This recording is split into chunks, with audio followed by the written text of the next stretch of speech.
Liverpool did obviously play Arsenal at Anfield and they did win 1-0.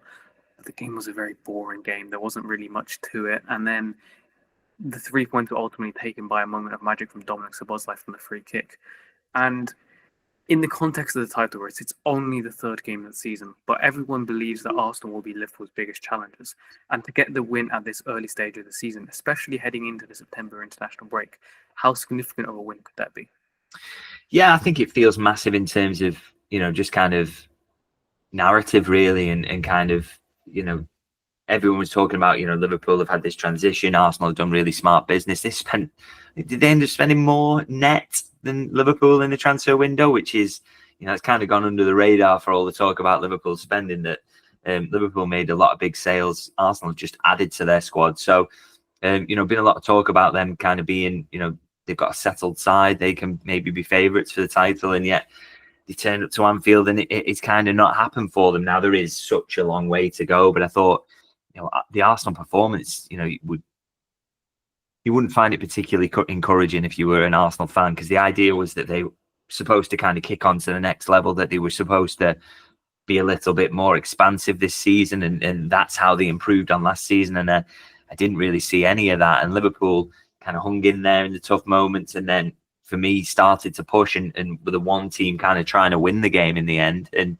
they only win it through a set piece, ironically, against Arsenal.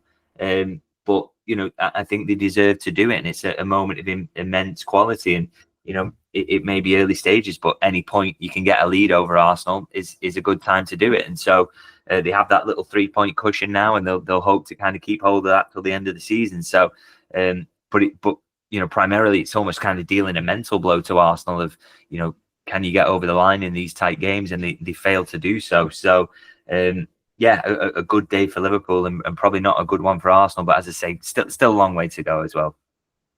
Did the game sort of underline the differences between the two clubs? Because everyone talks about Arsenal having a really strong defence, and they do have a really strong defence with some really good defenders.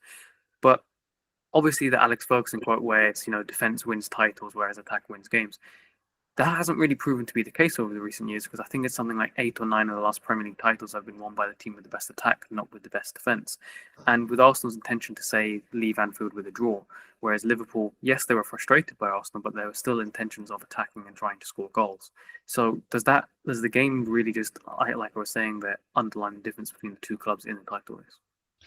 Yeah, and I think with Arsenal, like you say, they're defensively very good, but I mean, it does help, doesn't it, if you turn up with 3 defensive midfielders, 4 centre halves across your back 4, and playing the way that they did, which was very, driving on the percentages, trying to win the game through set pieces. And that it sounds like I'm being overly harsh, I think, when I kind of say that out loud, but that's exactly what I saw. Taking time over set pieces, trying to take time out the game.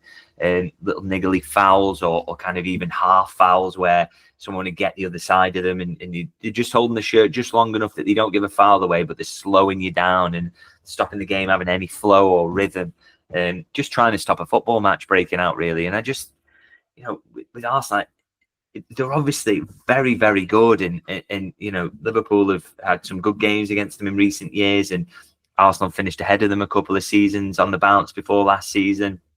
And they were Liverpool's closest challenger, whatever that's worth, last season. But is there, in that style of football, and when that is the mentality, and that's how you approach the away game, is that going to be enough to get you over the line? If say you have to get 90 points to win the Premier League, are Arsenal going to be capable of that? They haven't done it in these last 3 years. I think 89 is the closest they've got. Can you get over that 90 barrier without just being a bit more expansive, without sometimes just throwing caution to the wind? I just think, for me, they just still look like a side that is not going to have, come the end of a season, a really high expected goals for total.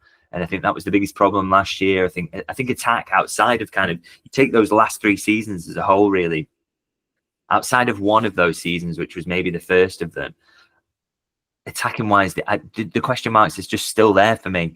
I just don't think they've got enough. And I think the idea was that they were going to kind of add Gyökeres to that, and he was going to solve all the problems. But I'm not convinced by him as a starting point in terms of him being able to do it at the Premier League level. But also, I'm not convinced that their problem was that they missed a load of chances. I think they created kind of like 20 less expected goals than Liverpool last season. That's your problem, and that's not just okay. Maybe Eze will solve that. Well, probably not, because when it's that big of a difference, that's systemic. That's getting people in the box. That's being, like I say, throwing caution to the wind at times. And, it's very, very early days and maybe going too early on it, but I just don't feel that Arsenal are going to do that. And I think that comes from the manager and his approach and how he thinks about football, which is always very safety first, really. And, that's what I saw at Anfield. And, Liverpool don't create a bucket load, but they're absolutely the ones trying to win that game towards the end. And, Curtis Jones gets the wrong side of Zubimendi, and that's how they get the free kick. And it's through playing quick passes, trying to be expansive. And Arsenal just don't do that. And the way they try and get back in the game as well is just hoofing the ball long. That's what they know. For me, that, if I'm an Arsenal fan, I'm worried about this, really, because, have they just reached the plateau under Mikel Arteta because of his approach and his tactics?